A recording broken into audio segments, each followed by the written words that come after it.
one of my favorite moments was I got a call. It's probably 5 or 6, maybe 5, 7 years ago. I don't really remember. I'm old now. I can't remember. Time frames are all different. But got a call from Joe Claveau, and I knew Joe had a career, and his kids were racing BMX, and he goes, "Hey, can I come and by and see you?" And I go, "Yeah, sure, come on by." And I don't think I'd seen him in a couple of years. We chatted every few years, but he was raising a family and doing all those things and stuff. And he just rolls in the door and he goes, "This is yours." He goes, I don't need it anymore. And it was his bike still with his national number 1 plate on it. And he goes, "Take this." So I hung it up in the store for about 3 years or 4 years. And then when they were out, some guys were out visiting me from the Hall of Fame. They go, "Can we have that?" I go, "We can borrow that." So we boxed it up and sent Joe's bike back to the Hall of Fame. BMX Breakthrough is bridging the gap from old school to new school, from tracks to manufacturers, from new riders to their local tracks, and it doesn't stop at racing, but the mission is to connect people with bikes. Join me, Jay Oaks, as I interview key people in the sport and in the industry that are involved in their local circles, in their communities, at their local tracks, and aiming to make a difference on a local level. You'll hear stories, marketing tips, failures, successes, and a way to make a difference in your local BMX community. Let's dive in as we kick off this next episode. Well, Craig, thank you, first and foremost, for taking time out of your day. I'm excited to talk to you. I don't think I knew of you. I might have heard your name in passing, but as it turns out, you are a huge part of where BMX is now. Like hearing these stories is it's like, oh my gosh, there's so many dots connected. And I wanted to talk to you and have a conversation about some of the things that you've done, some of the things that you've been a part of, and you've been a huge part of BMX as a whole. So, will you start with an introduction of how you got into BMX? Certainly. My father bought a bicycle store in 1968 in Redlands, and uh, I wasn't that really interested that much in bicycles, and I didn't know anything about BMX. It was a Schwinn store, and as I went to a Schwinn school, and I met a guy who was building BMX frames for a Schwinn dealer in Canoga Park. They were called Franco frames. I remember those. He told me a little bit about BMX. And then very short amount of time, we opened a second store in Riverside, and Riverside was right next to the Corona downhill. So everybody over there was into BMX. And that's when I started learning all about it. I had bought a few things in Redlands, and remember my father thinking I was insane when I bought a Tough Neck, thinking no one would ever pay that much for a gooseneck or a Redline fork. But it started to develop in Redlands, but Riverside was just a hotbed. And when we opened the store there, it was 50% BMX stuff. We carried the Schwinn stuff, and then I kept bringing in more and more and Redline and whatever I could get. And I just loved it because I had a background in riding dirt bikes, motorcycles, and BMX to me was just a natural thing to get excited about. So that's kind of how I got there. And as I met all the kids that came in and started gravitating toward me because we were so into it and everything, it just kind of grew from there. I started with a local shop team first. We used to go out and train at Corona Raceway, which was only the downhill was only 7, 8 miles from the store. So we go out there and train after work or Sundays or whatever. And I just really enjoyed every part of it. I enjoyed being around the kids, and I being around the sport.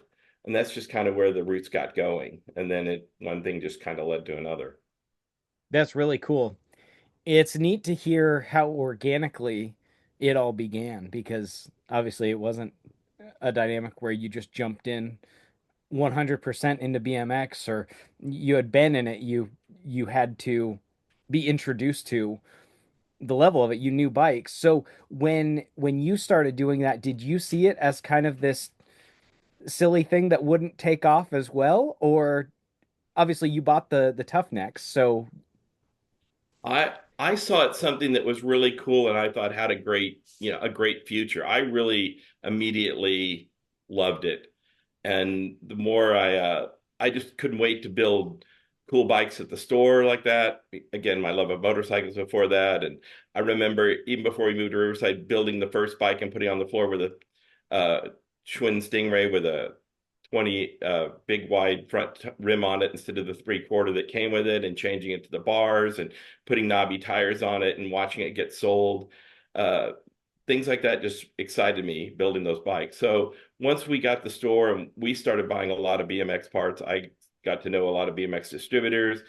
And it's funny because the shop we bought was owned by a gentleman who was very old. He passed away and he actually did not like kids at all. So it was probably the worst bike shop to start from. But the word got out pretty quick that I bought it. I was really into it. And like I said, a lot of local kids gravitated me. That's how I met Mike Miranda coming probably through my front door. Joe Claveau, who later became the national champion on my 24 RRS. All those people just kind of gravitated to the store. They were all local Riverside kids, and that's how I met them. And they would tell me about tracks, and because Corona didn't run then on the weekends, and occasionally when NBA wanted to put a big race on. So I was driving down to LA to go to races with the kids, or driving later on to Azusa. But the first tracks I went to, I drove all the way to LA with a van full of kids so we could go BMX racing. And I just thought it was fun. That's so cool. Okay, so you said Mike was 14. So 14 or 15, yeah. okay, so so he was just a kid. And so what year, around what year would it have been that you made that purchase for the Tough Necks? I would say we bought the store in 68. I'd have to look at the class that I graduated from from Schwinn, but probably in the it was probably 75, 76, maybe in Wow. there. Like I said, there weren't chromoly frames being made really yet by anyone. That's how I met this guy from Schwinn, Mike Frankwich, who was like the manager of Canoga Schwinn, and he was building them. And that later became members of that group later became the Schwinn or first Schwinn factory team. I'm pretty sure both the Roops came out of that same bike shop Wow. out in Canoga Park. Wow. That it's so cool to hear that side of things because those are stories that I just haven't heard. And not being from Southern California, is I've heard of people because they were in the magazine, but the time period that you're talking about is pre BMX action. Yeah, Pre it was I have stacks in a box somewhere of I think it was a newspaper is all we had at the time. There was a newspaper. And I still have a lot of those that I saved. I'm a bit of a pack rat when it comes to BMX stuff. So I have a lot of old magazines and old newspapers and a lot of the early stuff just to remember what it was like. So then as you started building a BMX following through the shop and you started taking these kids to races and stuff, did did your dad get excited about it, or did he always just see it as kind of fringe? No, he got excited about it because he liked it, but I think he got most excited later on when I started to want to make my own parts and stuff. He saw was excited that I got that excited, about taking it to the next level. But he was completely allowed me, free reign. I was buying parts. Sometimes he was worried I was buying too much at the one store, and he would remind me that we still had to pay our bills, and I couldn't just have all this cool stuff hanging in there all the time.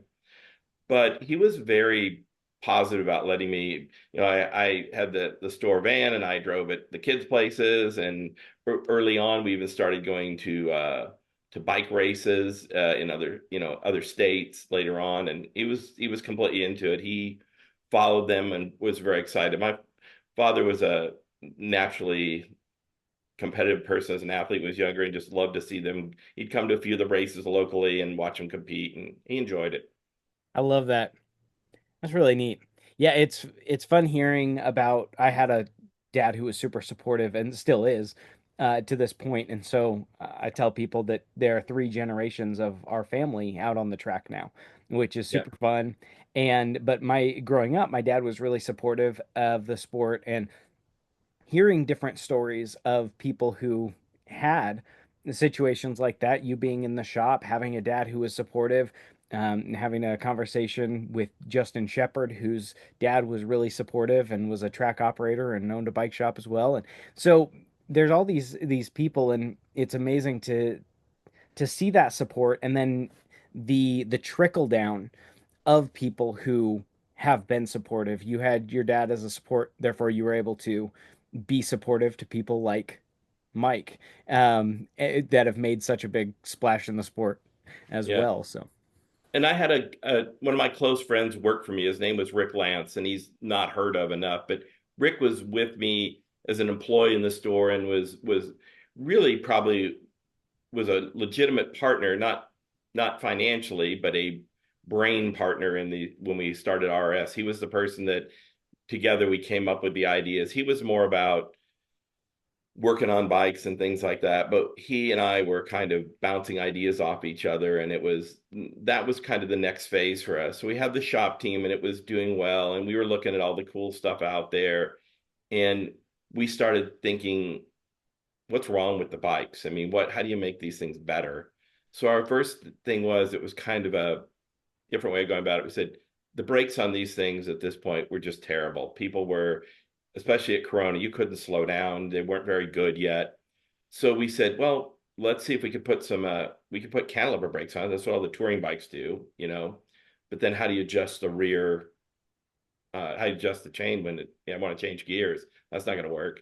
And then we came up with the idea of putting a tandem eccentric in the front bottom bracket, which I bought a couple from Schwinn to try.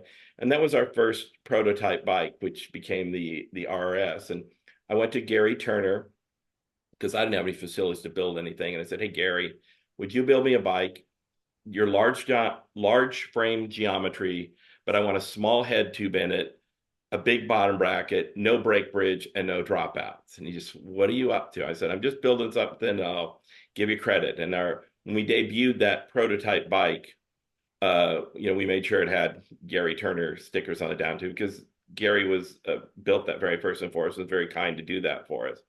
But we put the original bike, we put the cantilever brakes on it, put the eccentric bottom bracket in it, and it caused a lot of buzz. People were looking at it, couldn't figure out how we adjusted the chain and all the stuff, and it was fun. And then we were very fortunate after we had a rider, Jeff Rutherford, who was really, really talented. He was winning everything already in 10 and under.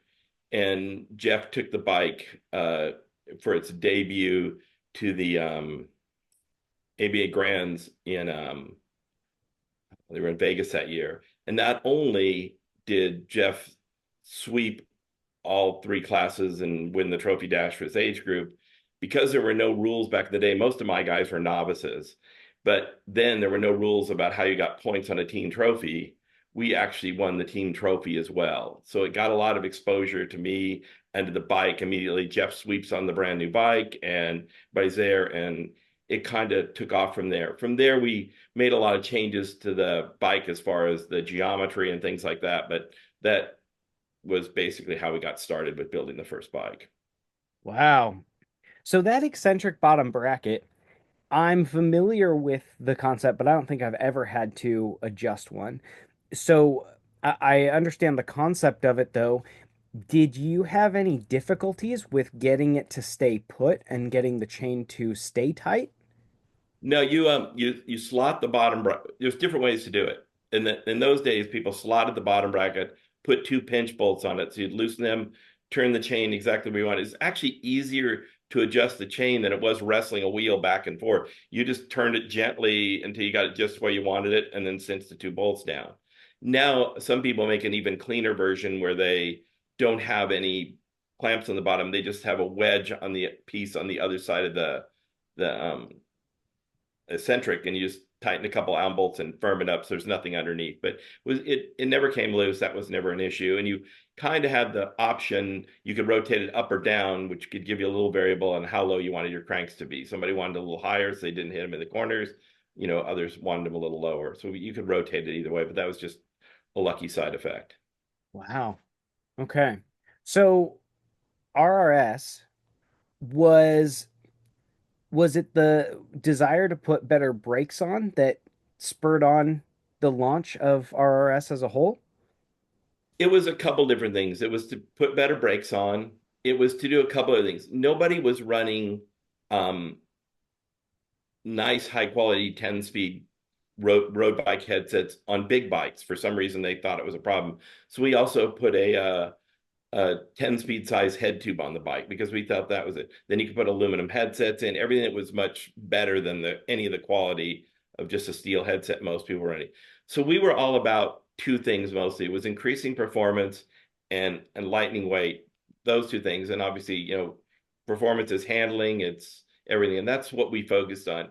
Cosmetic things we didn't really care that much about. We looked at different ways. For example, the very first frame hand built that we built, we looped the rear seat stays completely through the top tube, which stuck out the back in the GT style, which we kept that GT look for the whole time.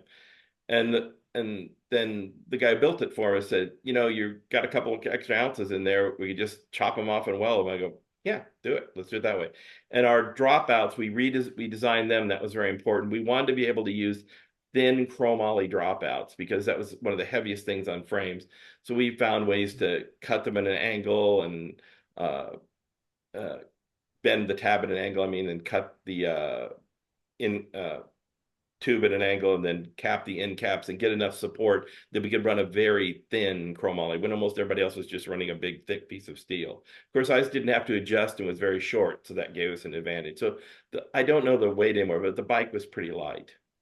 Okay. And we didn't even make the fork at first. The fork was something that we were looking different designs, and we were actually met with our builder. Our bikes were built once we got to production by a guy by the name of Phil Haskell, who built almost all the red lines until Redline went overseas. So we knew him, we trusted him, and we were showing him ideas and stuff. And together, 75% was Phil's idea, which became our fork. He was working on stuff for us, and we said we need a fork, and we wanted to have a single tab at the bottom as thin as we can. What do you think? And he's the one that came up with the idea of putting the half circle on the bottom of the fork for reinforcement because he knew that was our whole deal. I don't want a big piece of steel down there. I need a little thin thing. And he goes, well, why don't we do it this way? So kudos to him.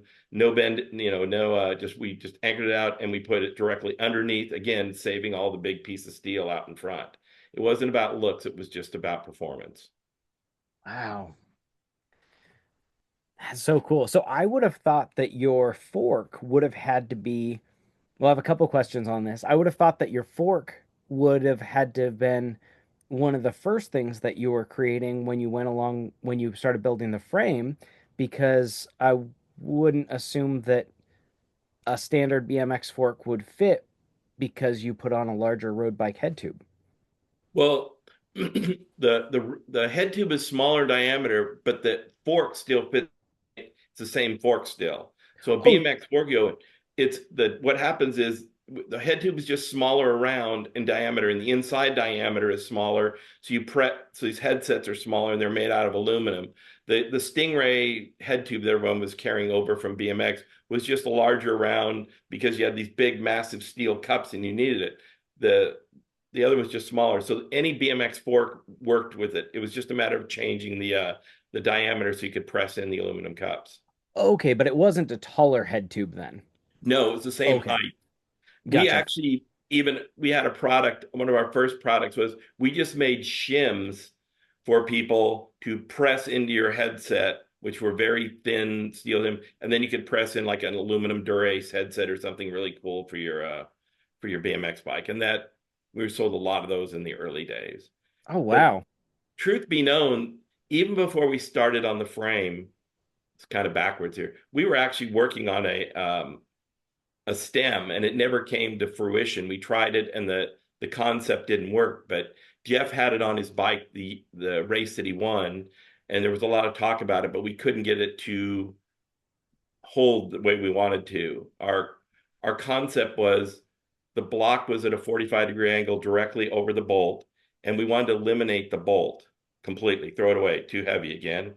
So we splined the bottom of it, like you put like splines on it, put four cups in, and we had a little plug that threaded up inside it. So you would drop a long extension from a socket wrench down there, crank the thing up to tighten it, and then pull it out, and then put the fork together. So there wasn't a bolt. And it was very light, but we could never get under big kids for it to hold well enough.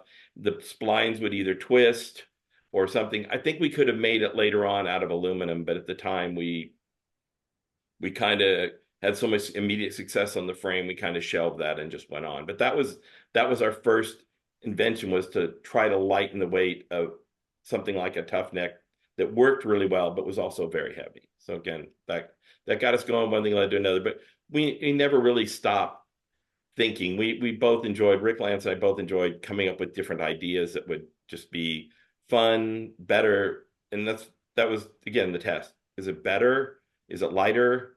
Will it perform better? Then let's see if we can figure out how to do it.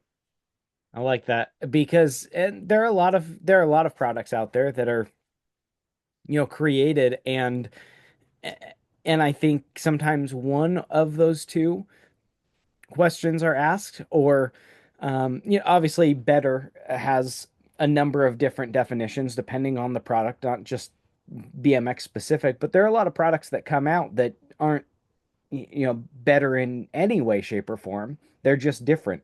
They're just a variation.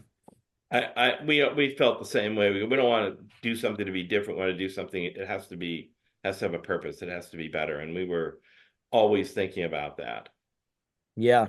So as you started stepping into building things through RRS, did that, were you always still at the shop, or did that take a role in your life separately? Well, I was always still at the shop, but as RS got into the later years, and it eventually became uh, the demise of it. Eventually was is my father got ill, so at one point, uh, my father had been ill from cancer, and we'd had one bike store originally. And when I came back, we bought the Riverside store because when he became healthy again for a couple of years, we couldn't live under the same roof. I'm thinking BMX, and he's conventional bike guy, and he just said, "Go to Riverside, and kind of sink or swim." But then later on, uh, his um, cancer came back. And once it came back, I was always working at the store, but I was doing a lot. I was helping at the Redlands store a little bit. I was helping, at the Riverside store. He was in the hospital. There was a lot going on those years. So I never left the store. The store ran all the time.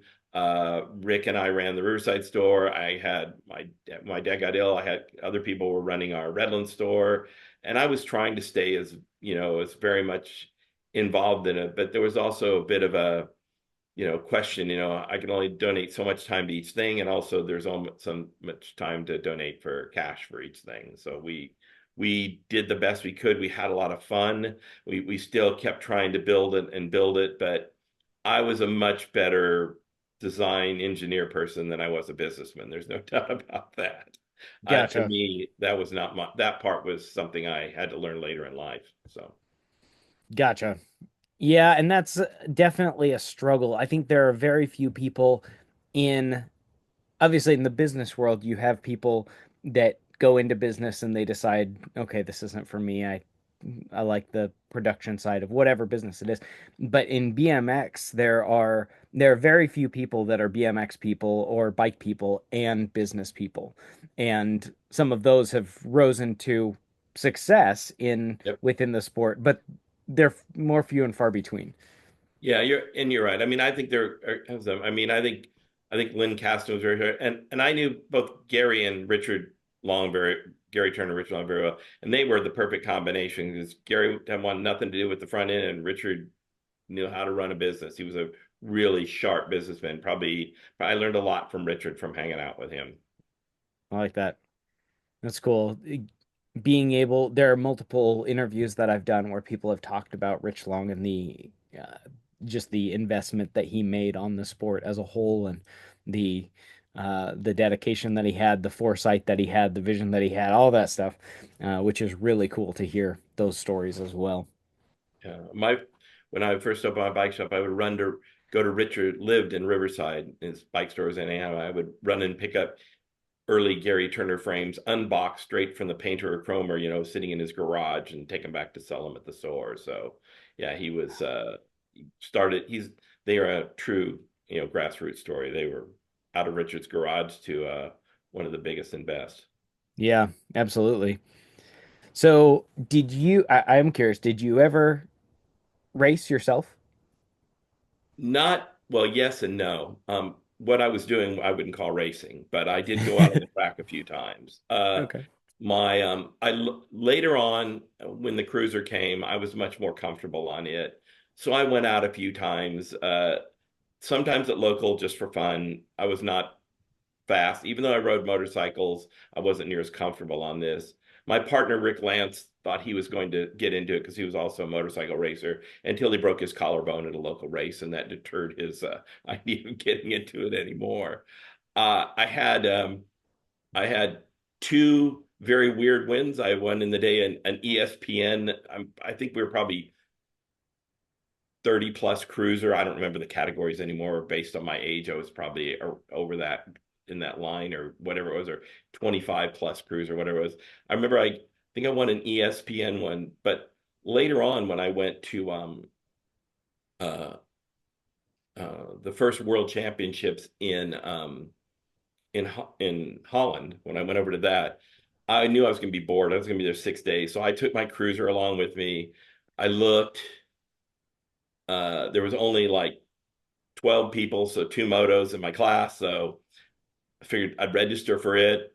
I managed to make the main event, not because I was fast, but because I wasn't dumb enough to try to dump the doubles, which took at least two people out every one of my motos. So I ended up with a top four in my three motos and ended up going to the main and getting like probably seventh or something. But that was probably my closest thing to any type of real racing. Granted, it was a world championships, but I could never ride a BMX bike very well.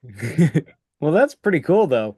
There's still some good stories. Did you take any riders from RRS along with you to No, Holland? by the time I got to time I got to the World Championships, I was working for Kuwahara. That was a later on in my career. So I actually took uh, Gary Ellis and Clint Miller with me. Oh, wow. Yes, That's that was really cool. that was my post. So basically, what happened? We'll back up a little so I don't jumble the story too much. RRS got going and it was doing pretty well. And again, Rick and I didn't want to stop thinking. And we were looking at the cruiser class, which was building up. And at one point, there was only one cruiser class. There wasn't, it was just everybody. Scott Breithaupt raced with locals and Jeff Cosmo and those people. And we go, a 24-inch wheel is probably faster. We know that. It's going to accelerate quicker out of the gate. It's going to corner tighter. It's going to there's a flywheel effect. It's going to get going to the high rate of speed faster. There's every reason that a 24 is going to be faster than 26. So we looked in the rule book and it said a cruiser is 24-inch wheel and above. And I go, well, let's just build one. Well, it's 2 or 3 weeks before Anaheim, which is going to be an indoor race on a hardwood floor. So we don't even have time to call our builder and build one. We didn't even know what the geometry is going to be. So literally, we grab a 24-inch Schwinn Varsity, which is a little kid's road bike, knock the kickstand off of it. I called Gary Cook because I couldn't even get one of my own forks made fast enough. And they made a 24-inch fork and they sent it to us. We put it on. Don't remember what bars we used. It was something off a 26-inch with a bike. We couldn't find aluminum rims anywhere. And then we found a company called Univeg was making 24-inch unicycles with aluminum rims. So we bought two of the unicycles, tore them down, relaced the wheels, the aluminum rims up, kept the tires because it was going to be an indoor race. So we have these pretty blues with white wall tires for our indoor race. And we just thought, let's see what happens. So I'm asking everyone on my team who wants to ride this thing at the national. And they're like going, no, I'm not doing it. They think I don't know if they're embarrassed. I think we've lost our mind. So this young man, his name was I'm pretty sure it was Tony McDaniels. I always forget back and forth because I had Bartlett with, I'm pretty sure it was McDaniel. He was a really, I think he was a 16 intermediate. I don't even think he was an expert yet, or if he was, he hadn't even won really a local race. He goes, I'll ride it. I go, okay, let's go. So we're up there in Anaheim, and he wins all three of his motos. And everybody's looking like, what the heck? A couple people lodge a protest. They look at the book. Nope, it's 24-inch wheels. It's legal. So then he wins. I don't remember how many tiers there were, but I mean, he's racing Bright Hop. He's racing Cosma, whoever, everybody who was racing cruise. But he went all the way through and won the main event. So everybody was like, what the heck? I think a week later, I got a call from Lynn Casson saying, do you want to send me the geometry or what? Just basically saying, just tell me what it is. I'm going to make one anyway, right? But the funniest thing was the week before that, Richard and I'd known each other for a while, and we were friends, but we were very hard competitors. Obviously, I wasn't in his financial world, but I could at least do what I could do on the track. And a rider from him, Daryl Young, had just left Richard's non-factory team to join mine for that race, which he won in Anaheim. And Richard saw that, so Richard thought he was going to get even with me and take my new star cruiser rider, but he didn't notice that he was riding a 24-inch wheel bike. So he took my 16 expert or knob intermediate or whatever Tony was at the time and put him on a 26-inch bike, and that was kind of the end of Tony's career until he got a 24-inch bike. But by then everybody had 24-inch bikes. So it was funny. Wow. All that went on. It was crazy. It was a crazy week going on, and everyone was asking us about the bike the next couple of weeks. And we immediately then sent the geometry out to Phil and said, build us like 10 of these things up in that are actual legitimate RSs with our dropouts, with our brakes, with everything else. And we built those up. And again, the Nationals coming up, and so I talked Joe Claveau into riding it at the last National of the year. He took second overall behind Cosmala on his first time out on the thing. And then next year, Joe started his campaign, and that was the year that he became the national #1 cruiser rider. And by the end of that year, almost everybody had switched to 24-inch cruisers. At this time, I want to give a special shout out and thank you to our 2025 sponsors who are helping us make the mission of BMX Breakthrough happen, which is to grow the sport at a local level. These sponsors, you can find more about them in the description, and then you can use their coupon codes. And you may be saying, I don't need a coupon code, but I would ask you, please use that coupon code as a way to help us all track what we're doing together. It helps them, it helps us, it helps everyone. So at our gold level, we have Box, Mongoose, and Pro Lids. At the silver level, we have Dan's Comp, LRC, and Pro Start. And at the bronze level, we have Command Aviation, Danger Snacks, Fly Racing, Gear Blocks, Justin Shepard Title Examiner, Lincoln Park BMX, Sign Dog Northwest, Sound Cedar Lumber, and Tasco. Once again, you can follow the links in our description to find out more about these phenomenal brands. You can find the coupon codes for some of them available there. And thank you so much to our 2025 sponsors. Now back to our episode. So it's interesting to me because in the rule book made mention of a 24-inch wheel or above, but there weren't any 24-inch wheels at that point. But you said Gary Cook had built a 24-inch fork. Gary, yeah, because there were cosmetic cruisers, okay, like a Schwinn Beach Cruiser. They wanted tubular forks on them. So Gary made 20, 24, and 26-inch forks just so you could buy a fork and put it. I don't even think it was chromoly. Or I may have asked him to make one out of chromoly for the jig. I don't really remember that long ago. But he had the 3 sizes because those were what people were buying for their recreation bikes. Wow. Okay. And then was it you that tried out the 24-inch wheel on the back of a 20 and a 26-inch up front? No, we never tried that. Someone else Okay. did that. We did later on. What we did was, and this one never came too late in the RS history to ever make, is we made a 20-inch bike, which you can find a test of in BMX bike, with a 16-inch rear wheel. That's right. Okay. What the was it called? 2016. Okay. Eddie Fiola did the test on it in BMX Plus magazine, and I wrote for BMX Plus magazine tech articles, mostly on components for years. So they were always kind to me and would test new stuff I came up with. And that was the same principle as the 24. It was you know, faster out of the gate, faster into the first corner. Someday you asked Mike Miranda how much he hated racing against that bike in the because we tested it locally with a guy by the name of Jimmy Pratt, who's famous for jumping cars. And to this day, Jimmy still fills in and works for me a couple days at the bike shop. We've been friends and everything for decades. He's met him through Oh, Riverside, just like everyone else, local Riverside kid. And again, it was the same thing. We wanted to build this thing, but we wanted to build it fast. And we had no idea, couldn't get anybody to build a frame in a couple of weeks. We were very impatient once we had an idea, yet we weren't welders, right?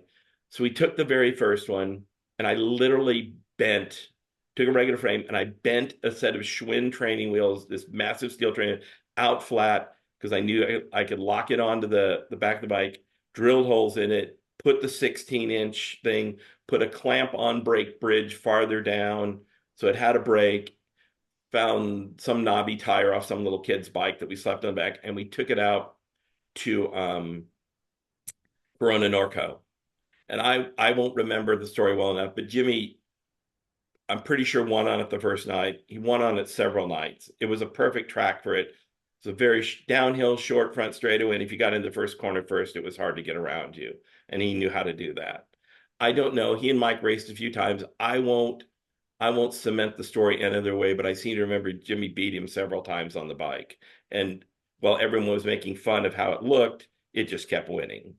So it was really funny too because it had to have like to gear it right, it had like a I don't know, a 52 or 54 front monstrous sprocket on it, running off this little wheel in the back. But it worked, and I think it is still a workable model, but maybe not so now that the tracks have changed. But again, it was all about getting out of the gate faster, getting the first turn first, and yeah, I think it did what it was supposed to do. that is cool. Okay. So I saw pictures because right after my interview with and conversation with Mike Miller, Yes. he dug up that article and sent that to me. So reading about that was really cool. Will you, so I understand it's physics and everything. Um, but I don't fully understand the the smaller diameter getting it. I guess I understand the premise of it getting rolling faster, but Mhm. obviously you understand it on a deeper level. So will you talk about that? Because I understand like the idea of it. Well, it's basically when you're trying to get it, the the mass out on the farthest edge of a wheel, the heaviness out on the farther edge is what's harder to get moving. Okay. If you have a very heavy hub, you can have a wheel, for example, and if this hub is super heavy and the rim is really light, it will accelerate faster than a wheel that weighs the same thing if the rim is really heavy and the hub is super light because it's getting the outer exterior mass moving. So that's it. So the Because you're smaller the rotating with wheel it. is, the less the outside mass is, the less it takes to get it going. And the faster it now once it gets going, they're pretty similar, but it's that the momentum that what it takes to drive it to get at that point. So two wheels can weigh the same and accelerate completely differently just based on where the weight is located. But then once you get that 16-inch wheel spinning next to a 20-inch rear wheel, do you have do you lose something in the centrifugal force? I'm not really sure at that. We don't think there was that much based on the thing, but we never really tried. The course was gone like for places like Corona. It may have not been effective there, but I think at the speeds that we're doing it, I don't think it's that much. And our premise always was that in most cases, a lot of BMX races are won by the first obstacle. The first time that somebody has to back off, at least in the days when we were racing, when the tracks were much more rougher. If you had to back up a little bit or set up a little bit for the first jump, or whether it was the first corner, whatever the first obstacle was, we always tried to think, and we geared bikes this way too for our racing. We're going to get you to the first turn or get you to the first jump first. That's what we want to do. Then it's up to you. Get to the first obstacle first. That makes sense. So that was Okay. always our premise. I like that. I actually, so then you also mentioned Jumpin' Jim, Yes. and so I had heard his name, but I had never met him. I met him for the first time in Laguna Beach in January at the Birth of the Freestyle Movement book release. Cool. And Dom Phipps had put on that event, and my dad and I took a trip out there. And anyway, we were standing around talking before the event officially started, and I start talking to him, and then I thought he looks so familiar, and I don't know why. And anyway, just couldn't quite place it. Well, then he said who he was, and at that point, my dad had come over, and Scott Town had come over, uh, and I went to introduce, and I said, "This is Scott," and Scott goes, "Jumpin' Jimmy," and he Mhm. knew exactly who he was. And Scott started.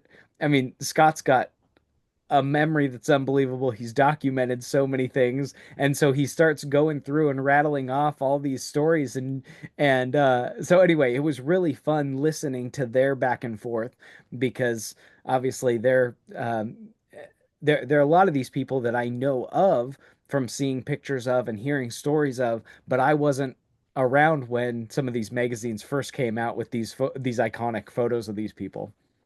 It was kind of a weird fluke too. I knew Jimmy, and he was at first he was working at the other bike shop in town. Eventually came to work for me. But in the magazine that Bob Osborne first did the reviewed Jeff's bike, so not one of our production bikes, but the bike that Gary Turner had made that Jeff won on.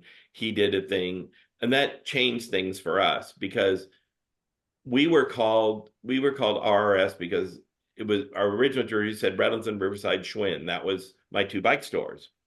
Then we get that. Well, obviously, this bike had no relation to Schwinn at all, but people knew us as RRS because that's what we had on our original shop jerseys.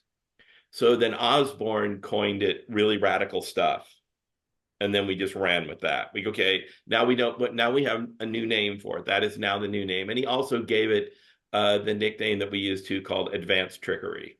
So those were two really big things that to help our establish our name and our guess our mantra that Osborne did for us. So that was cool. But in the same edition, you flip 4 pages or 6 pages later. I think it's the same edition, but I know it was edition we did something other is Jimmy Pratt at his house jumping 4 cars on wooden ramps, back to back. And that was Jimmy's also introduction to Osborne and everyone, which eventually put him on the trick team with RL and company. So yeah. I love that. Okay. So, and he's on my list of people I'd like to get a hold of, and it was actually just the other day that I was thinking about him, and I remembered that I met somebody at that book release, and I just I could not remember for the life of me who it was. And anyway, but I'd love to talk about that because some of the stories that he was telling and things, I thought, oh, this would be really fun to be able to share with the world. And Yeah, he's so he's he's a character, and he's has a great history that I'll let him tell of his own. But he's been so involved in RS and racing for me, and so involved in my business. He owned his own BMX company for a while. He owned Trick Top, so he can tell you about that for many years. But after he retired from all his work and everything else, he still works between 1 and 2 days a week for me, not because he really wants to, but because he's kind enough that I need help. He's willing there, and he's a very good mechanic. So we're happy to have him. So yeah, he was there working Monday wrenching for me. I can't remember if that was a Friday night or a Saturday. Maybe it was a Friday night event that we had, and he was working for you the next day or Yep, something, and said, should have "Yeah, been. I gotta be up early and gotta head back." And You got to work for Craig. Yeah, yeah. He's so been he's been an amazing employee. He's been an amazing friend. He's always been there for me when I needed something. So truly a great friend to me. I love that.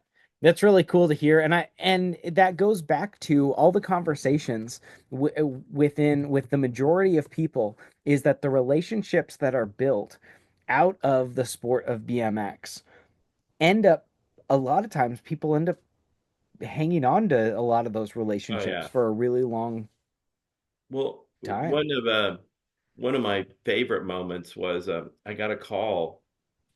It's probably 5 or 6, maybe 5, 7 years ago. I don't really remember. I'm old now. I can't remember. Time frames are all different. But got a call from Joe Claveau, and I knew Joe had a career, and his kids were racing BMX, and he goes, "Hey, can I come and by and see you?" And I go, "Yeah, sure, come on by." And I don't think I'd seen him in a couple of years. We chatted every few years, but he was raising a family and doing all those things and stuff. And he just rolls in the door and he goes, "This is yours." He goes, I don't need it anymore. And it was his bike still with his national number 1 plate on it. And he goes, "Take this." So I hung it up in the store for about 3 years or 4 years. And then when they were out, some guys were out visiting me from the Hall of Fame. They go, "Can we have that?" I go, "We can borrow that." So we boxed it up and sent Joe's bike back to the Hall of Fame. Oh wow. That's awesome. Yeah, that's fun to be able to still hang on to that. Why? I'm not picturing. I'm not remembering where it's sitting at. It's Is it still sitting. there? Yeah, it's still there. Okay. It's been there about a year and a half now. It was funny because my my son was looking for a different college to go to, and one of me looked at was in Oklahoma with my wife. So I've yet to be to the I haven't been to the BMX museum yet. But my son was there and wife, and they thought it was so cool to see it there. But it's sitting, I think, with Darcy's 24-inch cruiser because Darcy finished second behind him that year, Mark Darcy. So it's there with that, and they did a really nice piece on Facebook when they unboxed it when we sent it back to it. But still, what I was so stoked was it's still his original plate that he raced that whole year, not the year he won it, but the whole next year, because he had defended for a year. I don't think it was super aggressively because he was so tired from the year before and he was ready to move on with his life, but still had his one on his plate with his name in it and all the original plate. So it was pretty cool. It was very Wow. nice to return it. I didn't expect to get it back, but it was a nice thing to have. Hey, this is Hollywood Mike Miranda from the BMX Breakthrough Oh, no, no, no, I'm sorry. From the Dirty Knobs podcast. If you love BMX like we love BMX, then you need to get to Dirty Fest, June 6th, 7th, and 8th. It's where we celebrate all great things BMX. It's the big BMX family reunion. Again, June 6th, 7th, and 8th in Temecula, California. For more information, go to www.dirtyfest.com. Hey. I actually had a conversation with Mark Darcy on the when I was up in Rock Island, Illinois for Mhm. we did the BMX World Series of Concrete this year. Worked on that with Paul DePaul, and so my dad and I ended up in Illinois, and we were at Paul's bike shop, and I'm standing around there. The following weekend or 2 weeks later was going to be the SoCal National. And so I was going out to set up podcast equipment at the ABSA show with Mark. So anyway, I'm talking to him. I told him that Mike Miller had just connected me with you, and he told me that, and you can fill in details. But he goes, funny story about that. He goes, the year that Joe got first and I got second. He goes, they told me later that they would just look at my schedule and they would just go to the opposite races. We did that a couple different times, but all the major races we tried to figure out which ones to go to too. I think they were not terribly far apart at the grands, but we were very limited on budget. I mean, it so the year Joe was racing for the national title is when my father cancer returned and we knew that it was terminal. So we continue to race and do everything, and he encourages keep doing what you're doing. And when Joe after Joe actually won it, won the whole thing, and I'm pretty sure he won the grands, but I wouldn't swear to it. Uh, but there was my dad talking to me, even like in January, which would be, the last year he was alive. He passed away that May, telling me, now, you make sure you do something nice for him. He won the title for you. I know we don't have a lot. So I, in to get Joe 3 or 4 different sponsors, that were not a lot. I think we got up to where he was getting $500 from, different sponsors and stuff. And he goes, you got to give him a chance to, defend this, and then even though he knew, and that was really the last year of RRS, because I realized that once my father died in May, I didn't have I wasn't far enough along with RRS because I wasn't that good at the business part of it. And I had now had a mother, I had a brother in college. We owned 2 bike stores, and they couldn't afford to fail. If they failed, then we don't have an income. My mother has no income.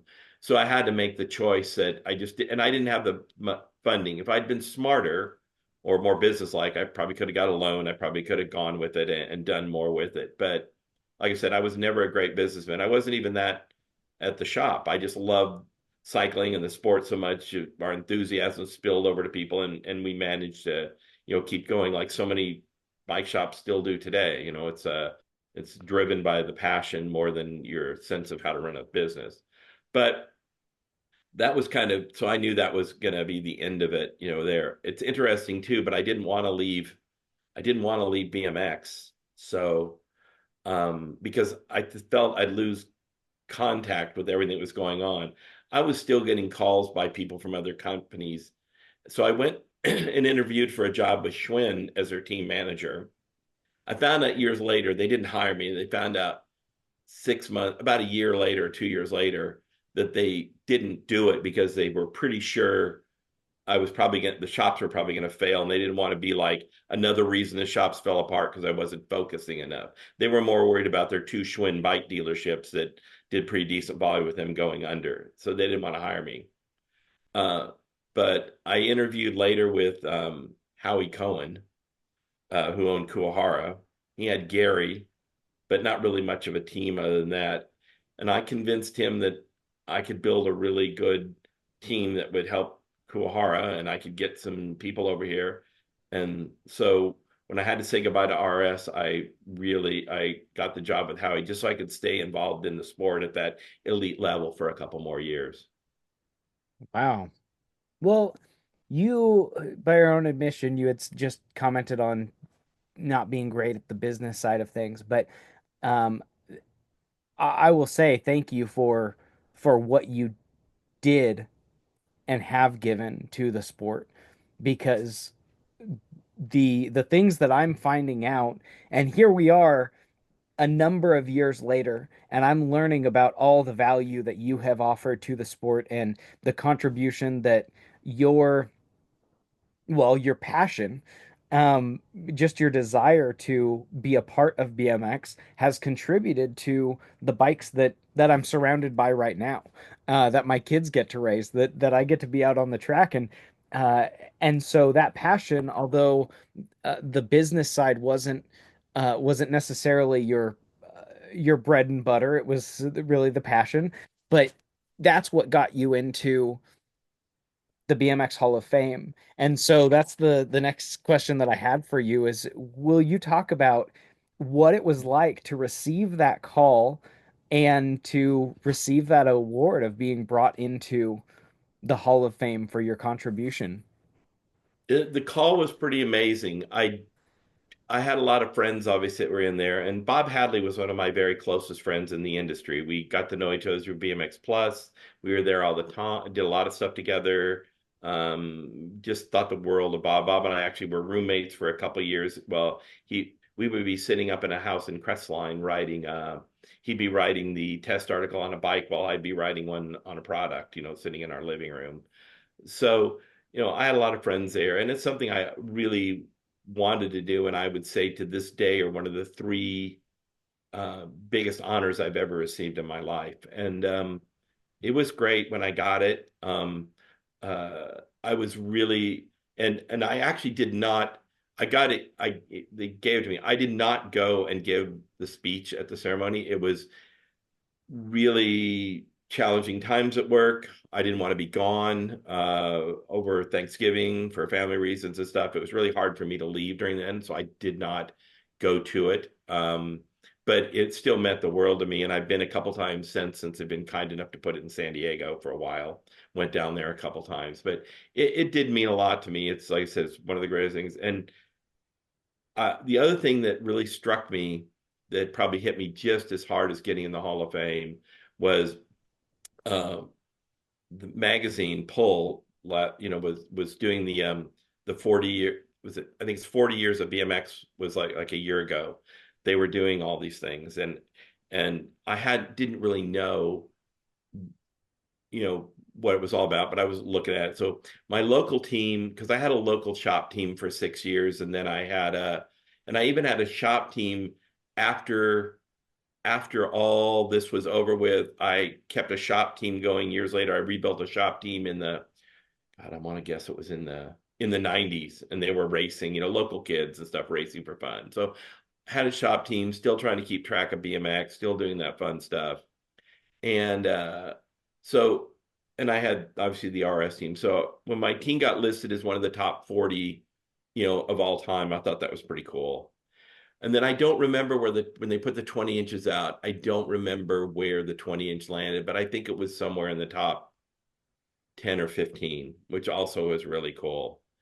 But and then I was Team People Hall of Fame, they go, you're gonna be pretty, you hit the trifecta. And the one that blew me away and actually made me call my friend Rick, who helped me, is when we got the one for the cruiser and we got the number one spot. And when you're the number one spot for the cruiser, and number two is the Schwinn cruiser, as in the beach cruiser, it's pretty cool. And that to me was a similar honor to the Hall of Fame, because that was saying that everything in one thing that we made the most impactful of change in cruisers in the history of the sport, and that meant a lot to me as well. Yeah, that's incredible. And I can't even imagine. I think it's cool to hear the stories. um and I would assume it's the meaning of it is so monumental, but the investment that you made for all those years, and then to find out all that time later, Yeah, the view that it had captivated within the sport as a whole. yeah. I still get I still get calls for people looking for a random fork, because someone has found out I have a few forks, and there are people that have a few frames that have contacted me and sold them forks. And there's people that have asked me locally if they can come by and have me sign their bike and stuff. And to me, I mean, it's all cool. It just, I'm just glad that it's still giving a lot of people a lot of joy. I know it's very popular collectible because I didn't make that many, and everybody asked how many I made, and we were just too eclectic. I couldn't tell you, probably, I'm guessing a few hundred 24s and probably 500 or so 20 inches over the years, because we were small. We had to make them in what we could afford to buy them for at a time, and then paint them and send them out. And we went through our ups and downs with headaches. We've had a batch go in we had to fix early on when Phil forgot to weld a certain tab on that lost some strength. So we had all kinds of crazy ups and downs, but it never deterred me from just wanting to keep going with it, until it just became financially unfeasible, and I had to make that decision to say, got to, family first. I got to take care of them. I know how to run a bike shop, and I'm already making a living at it. I just don't know if I didn't know at the time if the other would go. Now I know it probably would have, but I just didn't know it would go. Yeah, But but even in the evolution of business within the BMX world, it would have had some pretty massive ebbs and flows, even if oh it was yeah, successful. for And sure. so the reality is that the bike shop is probably the safer bet, Well, regardless. I'm still doing it 55 years after we opened it, so and the two of the stores, Redlands and Riverside, are still there. So yeah, they've Wow. been and I had say I have a long they had that long sustainability for me.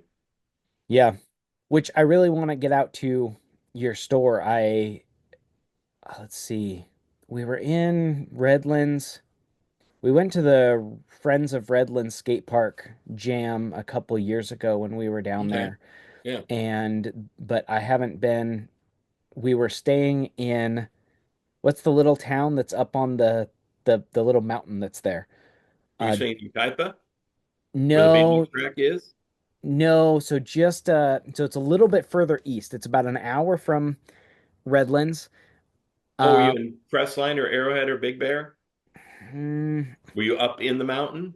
no, not quite. It's small. More like it's really rocky up there. There's a campground up there that we stayed at. Were you in Idlewild? That's it. Yep, Okay. Idlewild. And Beautiful up there.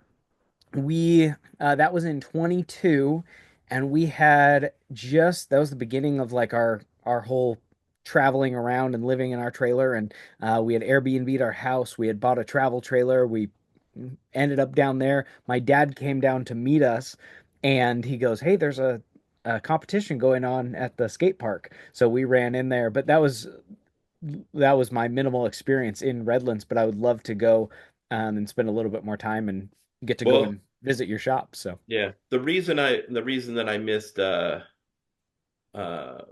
Mike's race last year, because he keeps saying we should do an RRS reunion at one of the Dirty Fest, is well, you need to stop putting the Dirty Fest on, because as I after I left BMX, what I have done for most of the last 40 years as a side thing to sand cycling, there's a we Redlands has been host. This is our 40th anniversary of the largest professional road racing multi-day stage race in America, and we just finished our 40th anniversary, which was due to COVID, our 39th event 2 weeks ago. So if you want to see a little what I do now for the last 40 years, it's called the Redlands Bicycle Classic or Redlands Classic online. One of the largest 5-day races, still the largest 5-day race ongoing in America. So and if Dirty Fest would have followed suit, it would have been on this last weekend, the yes, same. exactly. So It would stop it. But since we're moving forward, I hope to get to it this year. awesome. If Well, nothing that else, just to annoy Mike. I think that's why I go Yeah, is yeah. It'll just be good ask to him see you. questions that I already know the answers to. Yes. Yep. So that'd be good. That would be great. It would be so good to be able to meet you and to be able to we're working our way out there. The family, my kids and I will be road tripping out the beginning of June, and then my wife will actually be flying out for the weekend. But I, Well, we I can. There's plenty more to talk about too. Another time, I've got my other thing we didn't even touch. I ran the last race at Corona, so I have a lot of. I don't know if you even knew I was involved in that. no, I saw your mention of it in your email, Yeah, but beyond I that, no. I was I did NBL was using the Corona Downhill, which was the Corona Motorcycle Raceway, just for occasional events like the Big Mama Mother's Day race, stuff like that. But there were no weekly events. So, and I didn't like driving to LA, and I had just met Merle Meniga. I really liked him. I'd been to a race, so we decided that we asked the landlord if we could open it as a weekly event for ABA. So I don't think I may have been the first ABA race in Southern California. Merle would be the one to tell you. I know I was, if I wasn't, I came in at the same time as a couple others, and we started doing weekly races for ABA at Corona, and it was worlds different. I'm sure you probably, if you've been online and seen their Facebook page, the Corona Downhill, you can always tell any of the races that I put on because we put in the infamous water jump for the final race. We also extended the start hill way up. Stu Thompson was out there with a tractor, making it steeper and longer. And it turned out to be so crazy fast that we only ran it 2 of the 3 rounds and then went back to the original start hill just for the pros, which was the only ones being able to use it because it was so fast and so scary. They were literally flying, turning a corner in air and flying 10 or 15 feet down the hill. And occasionally they were colliding with each other, and someone bumped Harry Leary It's a famous thing, and he flew all the way to the infield and stopped when he hit a telephone pole. And I thought he might be dead. It was that scary when I saw it. That was the end of Stewart's, you know, pro start. We moved after the end of that round of moto, so it was fair to everyone. But he was fine, and I saw him a week later in at a race in Oregon, and Harry just said, "I just still have a headache. My ears are still ringing, but you know, I'm all right."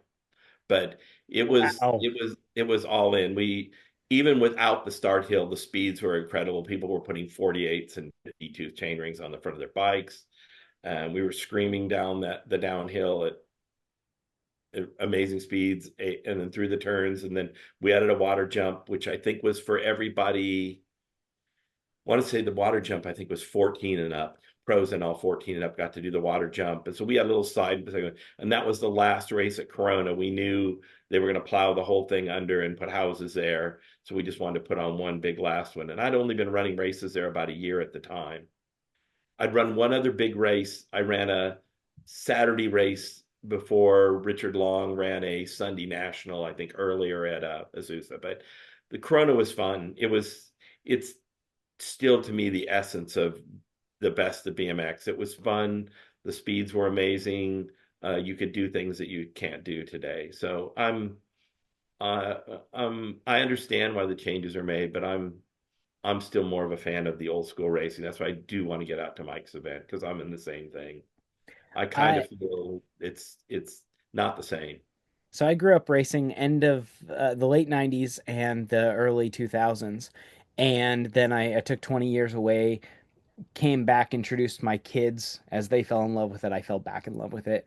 And we weren't able to make it to the first year of Frogtown, but my dad and I went for the second year, and we've been to every year since. And then we went to Dirty Fest, and we've been to the last 2 years.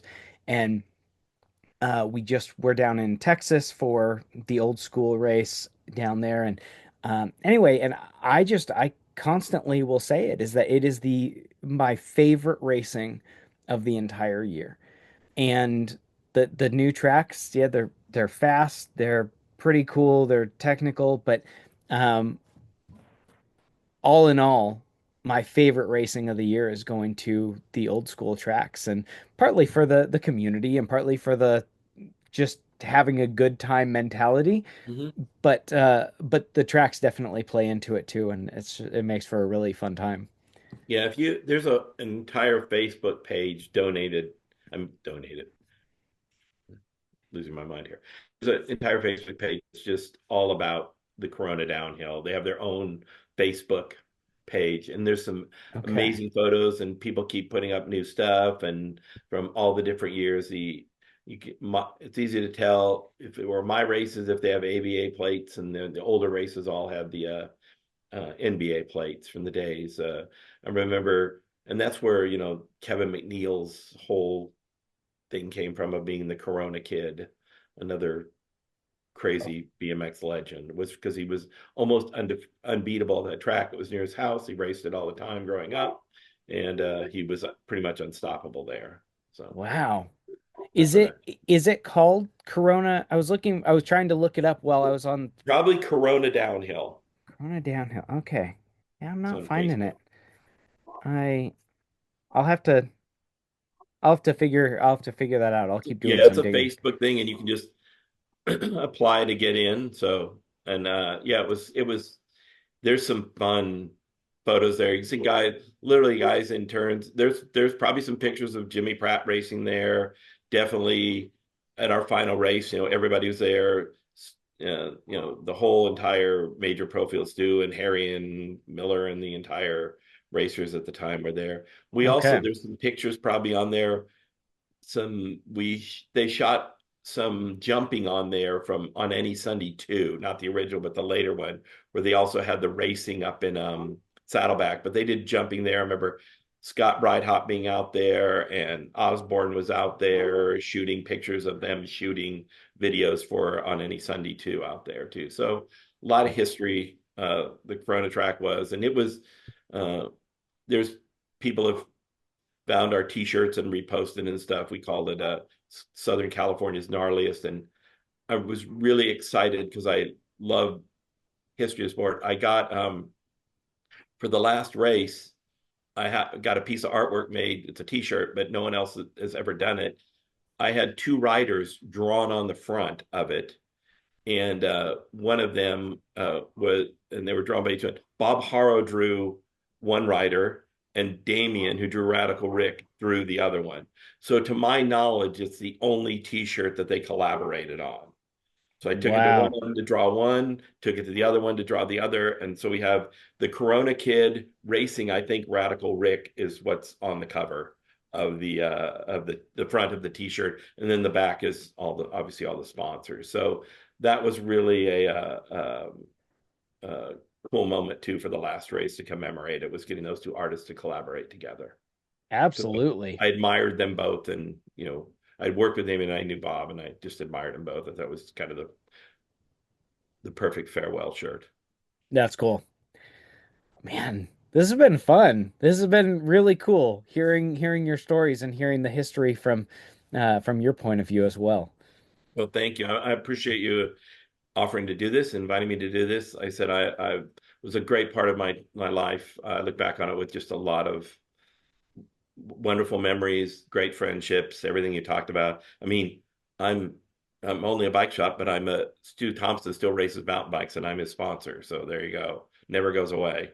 Oh, okay. So we I see Stu in a Cycler USA shirt now and then. It's because when he yeah, races, I help him with his mountain bike racing. I love that. Yeah, Okay.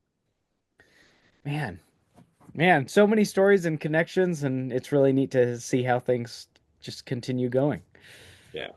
Um, It was a great sport, great part of my life, and yeah, I feel very fortunate for all the wonderful people I met over the years. And like I said, the friendships don't die. Some other time we can talk about Kuhara and the other things that went along, but it's all good. It was just a great time in my life. wow. Well, thank you, Craig. I really appreciate it. Thank you for your time, for letting me capture some of your stories, and thank you again for the contributions on behalf of myself and people that are racing currently, and thank you for the contributions that you've made to the sport. Well, hopefully we'll see each other at a Dirty Fest this year. Yeah, looking forward to it. I'd love to connect, and hopefully I'll be able to swing by the shop as well and visit All you right. there. Sounds good. Thanks so much. Cool. Thank you so much, Craig. Have a great day. You too. Take care. Okay, Bye. bye. Thank you for joining us in today's episode. It is because of people like you and our sponsors who make this whole thing possible, because they have a desire to see the sport grow.